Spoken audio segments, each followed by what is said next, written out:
అందరికీ good morning. She team అంటే తెలుసా? షీ అనే పదంలోనే ఒక అర్థం ఉంది కదా. షీ అంటే ఎవరు? మహిళలు, స్త్రీలు, అమ్మాయిల గురించి, ఆడపిల్లల గురించి పనిచేసేదే షీ టీమ్. మనకు ప్రత్యేక తెలంగాణ ఏర్పడ్డ తర్వాత అక్టోబర్ 24, 2014లో women and child safety wing అనే ఒక విభాగాన్ని ఏర్పాటు చేయడం జరిగింది. ఉమెన్ అండ్ చైల్డ్ సేఫ్టీ వింగ్లో ఒక భాగం ఉన్నాయి. ఉమెన్ అండ్ చైల్డ్ సేఫ్టీ వింగ్లో ఇప్పుడు మనకు మహిళా పోలీస్ స్టేషన్, భార్యాభర్తలు గొడవడి పిల్లలు కొంతమంది అనాథలు అవుతుందని చెప్పి విడిపోకూడనే ఉద్దేశంతో భరోసా సెంటర్స్ కూడా ఉమెన్ సేఫ్టీ వింగ్లో భాగం. వచ్చేసి చిన్నపిల్లల్ని, అమ్మాయిలు కానీ అబ్బాయిలు కానీ కిడ్నాప్ చేయడం, వాళ్ళను అనేకమైనటువంటి సాంఘిక దురాచారం అవుతున్నాయో వాటికి కార్యకలాపాలకు వినియోగిస్తున్నారనే ఉద్దేశంతో యాంటీ ఉమెన్ ట్రాఫికింగ్ యూనిట్ అనేది కూడా ఉమెన్ సేఫ్టీ వింగ్లో భాగమే. ఇక ఫోర్త్ వచ్చేసి షీ టీమ్స్ అని మనకు సైబరాబాద్ కమిషనరేట్లో ఒక 11 టీములు పనిచేసేవి. పటన్ చెరువు షీ టీమ్ అంటే ఈ 3 మండలాల్లో అమ్మాయిలకు కానీ మహిళలకు కానీ ఏదైనా ఇబ్బంది వచ్చింది, ఏదైనా సమస్య వచ్చిందంటే వాళ్ళు ఫోన్ చేయడము, లేకుంటే మాకు తెలిసినప్పుడు మేము వెళ్ళడము, వాళ్ళకున్న సమస్యను బట్టి పరిష్కారం అయ్యే వరకు వాళ్ళతో ఉండడం జరుగుతుందో ఒక గొప్ప గూఢార్థాన్ని వాళ్ళు పెట్టినారు. ఏమది? షీ అంటే సేఫ్టీ, హెల్త్ అండ్ ఎన్విరాన్మెంట్. పిల్లలు చదువుకునే వయసులో కానీ, ఉద్యోగం చేస్తున్న మహిళలు కానీ, వాళ్ళు చదువుకునే ప్రదేశంలో, ఉద్యోగం చేసే ప్రదేశంలో వాళ్లకు సేఫ్ అండ్ సెక్యూరిటీగా మంచి వాతావరణాన్ని కల్పించాలనే ఉద్దేశంతోనే షీ టీమ్స్ ఏర్పాటు చేయడం ఉన్న తర్వాత కూడా ఇంకా షీ టీమ్స్ అని ఎందుకు అవసరం వచ్చింది? షీ టీమ్స్ రాకముందు ఎవరికైనా మహిళకు కానీ అమ్మాయికి కానీ ఏదైనా ఇబ్బంది వచ్చింది, సమస్య వచ్చిందంటే నేరుగా పోలీస్ స్టేషన్కి పోయి కంప్లైంట్ చేయవలసి వస్తుంది. వెళ్ళాలంటే భయం, పోలీసు వాళ్ళు పట్టించుకుంటారో లేదో, అసలు మా సమస్య వింటారో లేదో, మాకు న్యాయం జరుగుద్దో లేదో. తీరా మేము పోలీస్ స్టేషన్కి వెళ్ళిన తర్వాత మా కాలనీ వాళ్ళు కానీ, మా బంధువులు, మా ఊరి వాళ్ళు ఎవరైనా చూస్తే ఏం తప్పు పని చేసి పోలీస్ స్టేషన్కి వచ్చిందని అనుకుంటారనే అపోహతోని చాలామంది పోలీస్ స్టేషన్కి వెళ్ళలేక, సమస్యను చెప్పుకోలేక సూసైడ్ చేసుకొని చనిపోవడం జరిగింది. అమ్మాయికి కానీ మహిళకు కానీ సమస్య వచ్చిందంటే ఫస్ట్ పోలీస్ స్టేషన్కి రావాల్సిన పని లేదు. మీరు ఎక్కడున్నారో అక్కడి నుంచే, స్కూల్, కాలేజ్, ఇంటి దగ్గర, పొలం దగ్గర, కంపెనీ ఎక్కడున్నారో అక్కడి నుంచే మా నంబర్కు ఫోన్ చేయడం కానీ, చిన్న మెసేజ్ చేయడం కానీ చేస్తే మేమే మీ దగ్గరకు వస్తాం. మేము యూనిఫామ్లో ఉన్నాం కాబట్టి పోలీసులు అనే గుర్తింపు కూడా ఉండదు. మీరు మీ దగ్గరకు వచ్చిన తర్వాత మీరు చెప్పిన సమస్యను బట్టి మీ సమస్యకు కారణమైన వ్యక్తిని పట్టుకోవడం, వింటే ఒక కౌన్సిలింగ్, లేదంటే చిన్న పెట్టి కేసు నమోదు చేయడం, అప్పటికే వినలేదంటే ఎఫ్ఐఆర్ చేసి జైలుకు పంపే వరకు మీతోనే ఉంటాం. ఫోన్ చేసినట్టు, మెసేజ్ చేసినట్టు మీకు మాకు మధ్యలోనే ఉంటుంది, మూడో వ్యక్తికి తెలియదు. అంటే సీక్రెట్గా కంప్లైంట్ చేయడానికి ఈజీ అయిందా షీ టీమ్ వచ్చిన తర్వాత? లేదు, ముందరలాగానే మళ్ళీ సూసైడ్ చేసుకొని చనిపోయే పరిస్థితులు. టీమ్ అంటే తెలిసింది, షీ టీమ్తో మీకు సమస్యలు వస్తే చెప్పుకోవచ్చు. అది ఎటువంటి సమస్య అయినా. ఎట్లుంటాయి సమస్యలు? మీరు స్కూల్కి వస్తుంటే ఎవడో కామెంట్ చేస్తుంటాడు, ఎవడో బైక్ మీద ఫాలో అవుతుంటాడు, బస్సులో ఎక్కినారు, బస్ డ్రైవర్ టచ్ చేయడానికి చూస్తుంటాడు, ఆటో డ్రైవర్ అయినా ఏదైనా షాప్కు కొనుక్కోవడానికి వెళ్తుంటారు, అంకులని అమాయకంగా మీరు ఏదో బిస్కెటో చాక్లెట్ అడిగేస్తారు, అదే అలుసుగా తీసుకొని మీ చేతిని పట్టుకోవడమో ఇంకెక్కడైనా టచ్ చేయమో చేస్తుంటారు. ఇటువంటి సమస్యలు అంటే సైగల ద్వారా కానీ, ముఖ కవలికల ద్వారా కానీ, చేతల ద్వారా కానీ ఏ విధంగా వెంటబడి ప్రేమిస్తున్నా, పెళ్లి చేసుకుంటా, నాతో స్నేహం, ఈ విధంగా ఏదో విధంగా అమ్మాయిలను చూస్తే, పరాయి అమ్మాయిలను చూస్తే ఎవడైనా ఒక తప్పుడు ఆలోచనతో చూడడం జరుగుతుంది. స్కూళ్ళల్లో పొద్దున్నే మీ టీచర్లు ఏం చెప్పిస్తారు? ఒక ప్రతిజ్ఞ చేయిస్తారు. ఏం ప్రతిజ్ఞ? India is my country. మరి అట్లా ట్రీట్ చేస్తున్నాం మనం. అమ్మాయిలు వచ్చేసి ప్రతి అబ్బాయి మా అన్న, తమ్ముడు, అబ్బాయిలు వచ్చేసి అక్క, చెల్లెలు అనుకుంటే మీరు మారితేనే కదా సమాజం బాగుంటుంది. మార్పు వస్తేనే సమాజం బాగుంటుంది, దేశం బాగుంటుంది. గుడ్ టచ్, బ్యాడ్ టచ్ గురించి తెలుసుకుందాం. గుడ్ టచా, బ్యాడ్ టచా? Very good. వీపులో టచ్ చేయండి. నో అప్రిషియేట్ చేస్తారు కదా, వెరీ గుడ్, వెల్ డన్ అన్నారా? Good touch. ఓకే, ఇక్కడ మళ్ళీ షేక్ హ్యాండ్ ఇవ్వండి మేడం. Good touch. ఈ 3 గుడ్ టచ్లే, దాంట్లోనే కొంచెం చేంజ్ చేద్దాం. ఎట్లయితుందో బ్యాడ్ అయితే షేక్ హ్యాండ్ ఇవ్వండి మేడం, కొంచెం ప్రిస్కింగ్ చేయండి. బ్యాడ్ అయిపోతుంది. వీపులో టచ్ చేసినప్పుడు కూడా అట్లా రుద్దేసింది అనుకో, బ్యాడ్ అయిపోతుంది. అంటే మనకు ఈ 3 టచ్లు మాత్రమే కాకుండా మీ బాడీ మీద ఎక్కడ ముట్టుకున్నా, గిల్లినా, కిస్ చేసినా, హగ్ చేసుకున్నా ఇవన్నీ బ్యాడ్ టచ్ అయిపోతుంది. మిమ్మల్ని స్కూల్ ప్రిమిసెస్లో ఎవరైనా బ్యాడ్ టచ్ చేసిండ్రు, ఎవరికి చెప్తారు? టీచర్లకు చెప్పాలి. ఇంటి దగ్గర ఉన్నారు, స్కూల్కి రాలే, బయట ప్రదేశంలో ఎవరన్నా బ్యాడ్ టచ్ చేశారు మిమ్మల్ని, పేరెంట్స్ కానీ టీచర్స్ కానీ ఎందుకు చెప్పాలి? చెప్పకపోతే ఏమవుతుంది? రిపీటెడ్గా చేయొచ్చు, ఇంకా వేరే విధంగా కూడా చేయొచ్చు. ఏమనుకుంటాడు, అమ్మాయి ఎవరికి చెప్పలేదంటే అమ్మాయి కూడా ఇష్టమే ఉంది, మళ్ళీ బ్యాడ్ టచ్ చేయొచ్చు. తెలిసి వార్నింగ్ ఇవ్వడము, ఇంకోసారి మీ జోలికి రాకుండా జైలుకి పంపిస్తాం మా అమ్మాయి జోలికి వస్తే అని టీచర్లు కానీ మమ్మీ డాడీ కానీ మనకి వార్నింగ్ ఇచ్చి ఇంకోసారి మీకు ఆ సమస్య రాకుండా. అబ్బాయిలాగా కరాటే నేర్చుకోవడమో, బాక్సింగ్ నేర్చుకోవడమో, రోజు రన్నింగ్ పోవడమో, స్పోర్ట్స్ ఆడడం, చదువుతో పాటు శారీరకంగా కూడా దృఢంగా ఉండాలి అంటే ఇవన్నీ చేయాలా? ఓకే, అమ్మ నాన్న చెప్తే తప్ప ఎవరంట ప్రయాణాలు అసలు చేస్తారు. చాక్లెట్, బిస్కెట్, కురుకురేలు అని, కూల్ డ్రింక్స్ అని, ఏదో ఒకటి. మనకు తెలిసిన వాళ్ళైనా తెలియని వాళ్ళైనా ఎవరిచ్చినా తినొచ్చా, తీసుకోవచ్చా? తీసుకోవద్దు. ప్రయాణం చేయొద్దు, తినుబండారాలు కూడా తీసుకోవద్దు. ఎందుకు? మెయిన్గా మన బ్రెయిన్ మీద ఎఫెక్ట్ చూపిస్తుంది కాబట్టి రోజు రోజు బలహీన పడిపోతాం. అంటే ప్రయాణాలు చేయడం వల్ల ఎంత ప్రమాదం ఉంది. ఎవరైనా ఏదైనా తినడానికి ఇచ్చినప్పుడు కూడా వాటిని అవాయిడ్ చేయడానికే నేర్చుకోవాలి. ఎట్టి పరిస్థితుల్లో కూడా తీసుకోవద్దు. ఏదో స్కూల్లో బర్త్డే ఉంది, టీచర్ దగ్గర చాక్లెట్లు ఇచ్చడం తినొచ్చు, అంతేగాని ఎక్కడ బయటి ప్రపంచంలో ఎవరేమిచ్చినా ఫోన్ల వల్ల నష్టమా లాభమా? నష్టమైనా పట్టుకోవాల్సిందే. మీరైతే ఫ్రీ ఫైర్ గేమ్లు, బెట్టింగ్లు ఆడుతున్నారు చిన్న చిన్న పిల్లలు అప్పుడే ఫోన్లలో. అమ్మాయిలు అయితే సోషల్ మీడియా ప్రభావం వచ్చిన నుంచి రీల్స్. ఇంకా అసలు ఈ సోషల్ మీడియా ప్లాట్ఫామ్స్ ఎందుకు వచ్చినాయి? దాంట్లో దేని గురించి అంటే మీలో ఉన్న నైపుణ్యాన్ని ప్రదర్శించుకోవచ్చు. 15th ఆగస్ట్ వచ్చింది, ఎస్ఏ రైటింగ్ పెట్టండి మీ సారు, వచ్చినావు, ఫస్ట్ వచ్చినావు, పెట్టవచ్చు. మంచి పాట పాడినావు, మంచి డ్యాన్స్ చేసినావు. ఇప్పుడు ఏం చేస్తున్నావు? ఈ రీల్స్ ఏం రీల్ చేస్తుండ్రు? ఏం రైట్. ఫోన్ల వల్ల నష్టం మనకు. ఎందుకు నష్టం? ఫోన్లు ఎక్కువ చూడడం వల్ల కళ్ళు పాడాయి. అంటే ఒక కలెక్టర్ కావాలి, ఒక ఐపీఎస్, ఐఏఎస్ కావాలంటే ఎంతసేపు చదవాలి? ఒక 15 నుంచి 20 గంటలు చూడడం వల్ల 10 నిమిషాలు చదవలేరు బుక్. అంటే ఫోన్ చూసి అమ్మాయి ఫెయిల్ అయిపోతుంది పక్క. ఫోన్ చూడని అమ్మాయి ఖచ్చితంగా ఫస్ట్. నువ్వు చూడకుండా చదవలేవు కదా, కళ్ళు బాగుంటేనే చదవగలుగుతావు. ఫస్ట్ కళ్ళ మీద ఎఫెక్ట్ వాడు, నెక్స్ట్ బ్రెయిన్. ఎక్కువ చూడడం వల్ల ఏమైతే దానికి అడిక్ట్ అయిపోతాం. వచ్చే మ్యాటర్లో ఏ స్టేటో తెలియదు, వాడు ఎటువంటి వాడో తెలియదు, ఏ అలవాట్లు ఉంటాయో కూడా తెలియదు. ఇంకా యూత్ అంతా ఎట్లా ఖరాబ్ అవుతుందంటే ఈ ఇన్స్టాగ్రామ్ వచ్చేసి 95% మన ఇండియా వాళ్ళు వాడుతున్నారు. అంటే ఇంకా చాలా ఉన్నాయి కదా, స్నాప్చాట్ అని, ఫేస్బుక్ అని, టెలిగ్రామ్ అని, చాలా ఉన్నాయి ప్లాట్ఫామ్స్. చిన్నపిల్లలకు మాకు తెలియని ప్లాట్ఫామ్స్ కూడా మీకు తెలుసు. కానీ వాటి వల్ల ఎంత భయంకరమైన పరిస్థితుల్లోకి వెళ్ళొద్దు, ఎవరికి ఛాన్స్ ఇవ్వద్దు. ఇప్పుడు మీరు చేయాల్సింది ఏంది? తల దించుకొని చదవాలి. ఈసారి గట్టిగా చదువుకుంటా ఆ అమ్మాయి కాదు నేనే ఫస్ట్ వస్తా, దాంట్లో తగ్గేదిలే, అంతేనా? మీ హీరో ఎవరై ఉండాలి? మీ డాడీ. ఎవరు? అల్లు అర్జున్, ఎన్టీఆర్ కాదు. వాడు 3 గంటలు ఆడిపోతాడు, వాడు ఎట్లా హీరో అవుతాడు మనకి? మీ డాడీ మీ హీరో, మీ మమ్మీ మీ హీరోయిన్. అవునా? ఎందుకు? చిన్నప్పటి నుంచి కష్టపడుతుంటారు.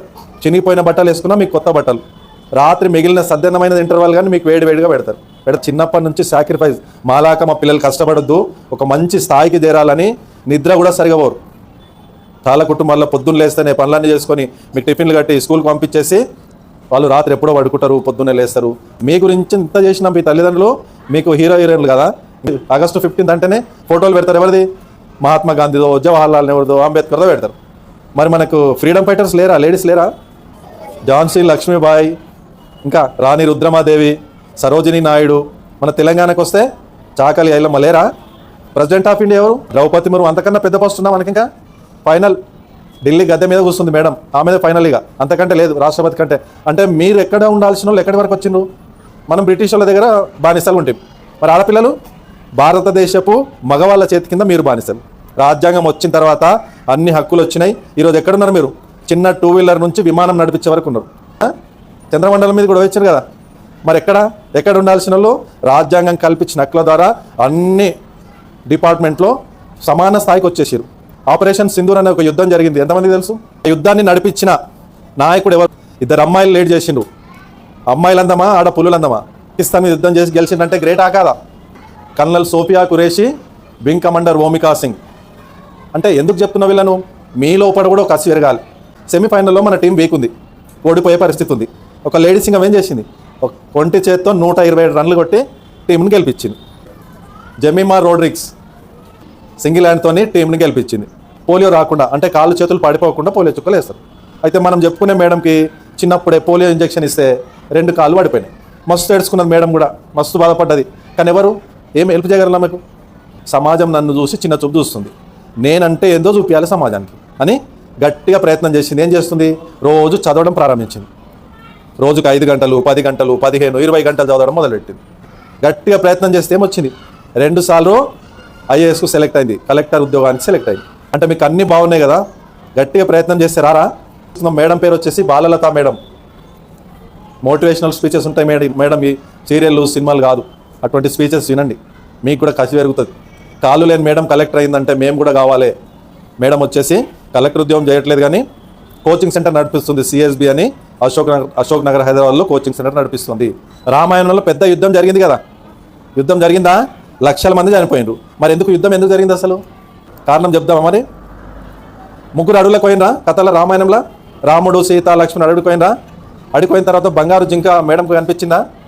ఎవరికి సీతమ్మ కనిపించిందా కావాలన్నది. మీ వయసు కూడా అటువంటిదే. ఏది చూస్తే అది బాగా అనిపిస్తుంది. రామయ్య రాడు కానీ ఒక పెద్ద శబ్దం వినిపిస్తుంది, రాముడు అరిచినట్టుగా. సీత వింటది. అంటే రాముడు ఏదో ప్రమాదంలో ఉన్నాడు, లక్ష్మణుడు కూడా పో మీ అన్న ఏదో ప్రమాదం ఉన్నాడు, నీ వెళ్ళు అంటే లక్ష్మణుడు, రాముడు భగవత్ స్వరూపుడు, బలవంతుడు, ఆయనకేం కాదు, నీ సేఫ్టీ ముఖ్యం, నేను పోను అంటాడు. పోతే ఒక గీత గీస్తాడు. ఏం గీత అది?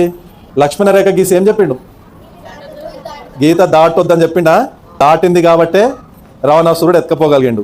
గీత దాటకపోతే ఎత్తుకపోయేటోడు కాదు. కాబట్టి ఇప్పుడు ఎందుకు జరిగింది యుద్ధం? గీత దాటింది కాబట్టి యుద్ధం జరిగింది. మీ లైఫ్లో కూడా అనేక సమస్యలు వస్తాయి.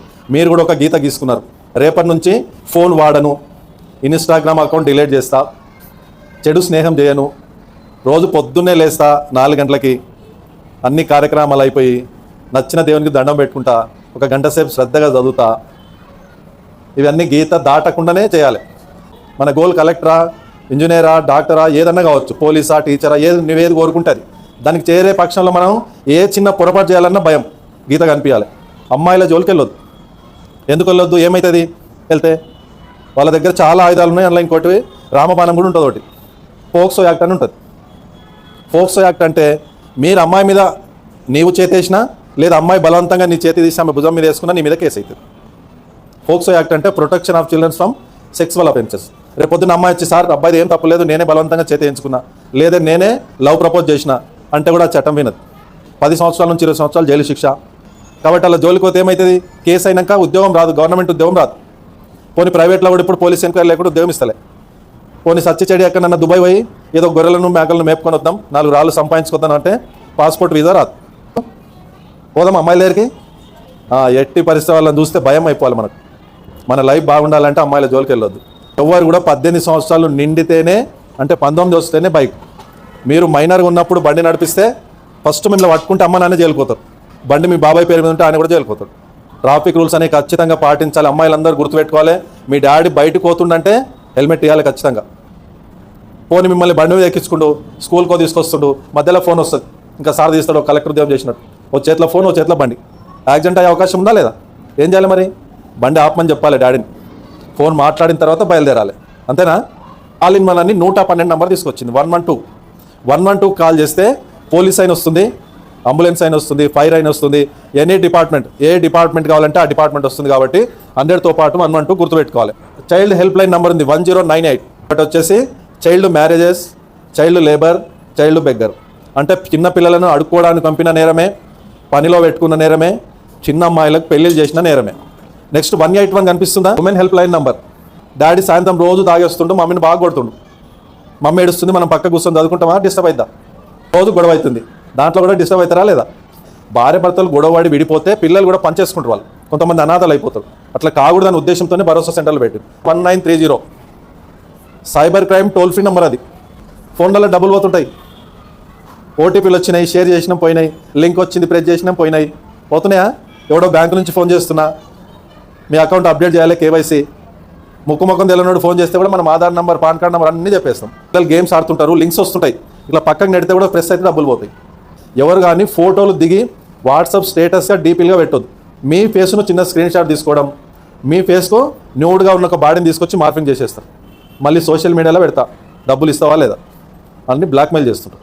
కాబట్టి ఫోటోలు ఎట్టి పరిస్థితుల్లో డీపీలుగా కానీ వాట్సాప్ స్టేటస్ కానీ పెట్టొద్దు. 1930 కాల్ చేసి చెప్తే ఎన్సీఆర్బీ పోర్టల్లో కేసు రిజిస్టర్ అవుతుంది. పోయిన డబ్బులు కూడా ఇమీడియట్గా చేస్తే హోల్డ్ అయి ఉంటాయి. మన డబ్బులు మనకు వచ్చే ఛాన్సెస్ ఎక్కువ. అయితే ఫోన్ కలవలేదంటే వెబ్సైట్ ఉంటుంది, www.cybercrime.gov.in అనే వెబ్సైట్ ఉంటుంది. వెబ్సైట్లో కూడా లాగిన్ అయ్యి కంప్లైంట్ చేయొచ్చు. యాప్ డౌన్లోడ్ చేసుకోవాలి. అది ఎందుకు పనిచేస్తుంది అంటే, ఇప్పుడు మేడం వాళ్ళు ఎవరో పెళ్లి పళ్ళ మీద బట్టలు కొనడానికి పోయినారు, ఎక్కడో తెలుసున్నారు, పోయిన రాత్రి 12 అయింది. ఒక క్యాబ్ బుక్ చేసుకొని రావాలి, పట్టణచేరు రావాలంటే. క్యాబ్ బుక్ చేసినాక మేడం ఒక్కతే ఉంది, డ్రైవర్ ఉన్నాడు. భయం స్టార్ట్ అవుతుందా లేదా? 12 గంటలకు కూడా. అంటే ఇప్పుడు భయపడవలసిన పని లేదు కాబట్టి యాప్ తీసుకొచ్చినారు. ప్లే స్టోర్లోకి వెళ్ళి టీసేఫ్ యాప్ అని డౌన్లోడ్ చేసుకోవాలి. మీ వివరాలు అడుగుతుంది, ఎంటర్ చేయండి. మీరు ఎప్పుడైతే ప్రయాణం స్టార్ట్ చేసినారో నైట్లో, అప్పుడు క్యాబ్ బుక్ చేసుకున్న తర్వాత మీ యాప్ ఓపెన్ చేసుకుంటే మళ్ళీ వివరాలు అడుగుతుంది. టైప్ ఆఫ్ వెహికల్ అడుగుతుంది, ఎంటర్ చేయండి. ఆటోనా, కారా, వెహికల్ నెంబర్ అడుగుతుంది, ఎంటర్ చేయండి. ఎక్కడి నుంచి ఎక్కడ ప్రయాణం చేస్తున్నా ఎంటర్ చేయండి. మీరు ఇమీడియట్గా ఆ కన్సల్ట్ పోలీస్ స్టేషన్ కనెక్ట్ అయిపోతారు. ఆ పోలీస్ స్టేషన్ సిబ్బంది మిమ్మల్ని మానిటరింగ్ చేస్తుంటారు. మీకు మధ్యలో మెసేజ్లు వస్తుంటాయి, సేఫా అన్సేఫా. మీరు ఒకవేళ సేఫ్ అన్నా అన్సేఫ్ అన్నా లేదు, పోలీసు వాళ్ళు ఏం చేస్తారో చూద్దామని వదిలిపెట్టేసారు. మీరు రెస్పాండ్ కాకపోతే ఏం చేస్తారు పోలీసు వాళ్ళు?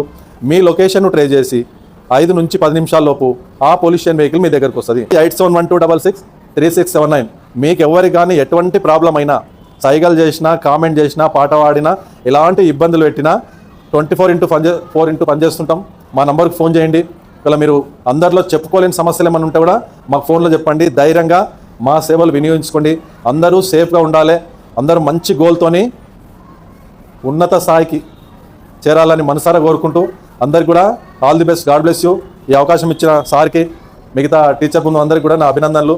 చక్కగా ఉపాధ్యాయుడు కూడా వివరించలేని విధంగా విశదీకరించి చిన్నపిల్లలకు, పెద్దవాళ్లకు అందరికీ అర్థమయ్యే విధంగా ప్రతి ఒక్క ఏరియాను నచ్చుతూ, అంటే ముప్పై డాక్టర్స్ దగ్గర నుంచి చిన్నపిల్లల విషయంలో, పెద్దపిల్లల విషయంలో, ఉపాధ్యాయుల విషయంలో, మహిళల విషయంలో, సమాజంలో ఉండే ప్రతి రుగ్మతను టచ్ చేస్తూ చాలా చక్కగా లాస్ట్లో ఒక పాయింట్ చెప్పారు, లక్ష్మణ రేఖ. దాని అర్థం ఏంటంటే అది లక్ష్మణ రేఖ కాదు, రక్షణ రేఖ. సమాజంలో రక్షించేవాడు ఎవరు? పోలీస్. కనిపించే 3 సింహాలు కాదు, కనిపించని 4వ సింహం ఎవరు? పోలీస్. సో ఆ పోలీస్ వాళ్ళు చక్కగా సింహంలా గర్జించకపోయినా చాలా ఆదరంగా, సాధారణంగా మీకు అందరికీ అర్థమయ్యే విధంగా, పనికొచ్చే విధంగా, భవిష్యత్తు మీద రక్షణ వలయంలో ఉండే విధంగా ఎన్నో విషయాలు కూలంకషంగా వివరించారు. ఈ విషయాన్ని చక్కగా మైండ్లో తీర్చుకొని భవిష్యత్తులో మీరు ఒక బంగారు భవిష్యత్తును ఏర్పాటు చేసుకోవాలని, అటు రాజకీయాలను, అటువంటి స్ఫూర్తి నింపేటువంటి విషయాలను ఎవరిని మనం ఆదర్శంగా తీసుకోవాలి అనేటువంటి మీకు తెలియనటువంటి ఎంతో మంది పేర్లు చెప్పారు. ఆ పేర్లు జాగ్రత్తగా గుర్తుపెట్టుకోండి. 2 చేతులు 2 కళ్ళు లేవు, తల్లిదండ్రులు లేరు, ధనము లేదు, అయినా కూడా ఒక అకుంఠిత దీక్షతో ఒక మంచి స్థాయికి వెళ్ళాలని చెప్పేసి కృషి చేసి ఈరోజు మీ అందరి చేత ఆ పేరు భ్రమణ చేయించుకునే స్థాయికి ఎదిగింది కదా. మొత్తం ప్రపంచంలో మీ పేరు వినిపించాలంటే లక్ష్మణ రేఖ, రక్షణ రేఖ తీసుకొని ఉన్నత స్థాయిలో వెళ్ళడం కోసం ప్రయత్నం చేసి ఇలాంటి మంచి మంచి విషయాలు మస్తకంలో పెట్టుకొని దాన్ని ఆచరించి వ్యవహరించి ముందుకు వెళ్తేనే సార్ చెప్పినట్టుగా మీరు ఒక ప్రపంచ స్థాయి కాకపోయినా కనీసం పట్టణ స్థాయిలో ఉన్నా సరే మీ పేరు వినిపించాలి. మీ తల్లిదండ్రులు ఏం ఎగరాలి? చాలా ఎగరాలి. చాలా మంచిగా బాయ్స్ కి కూడా చెప్పారు, గర్ల్స్ కి కూడా చెప్పారు. తప్పకుండా మేము పాటిస్తాం.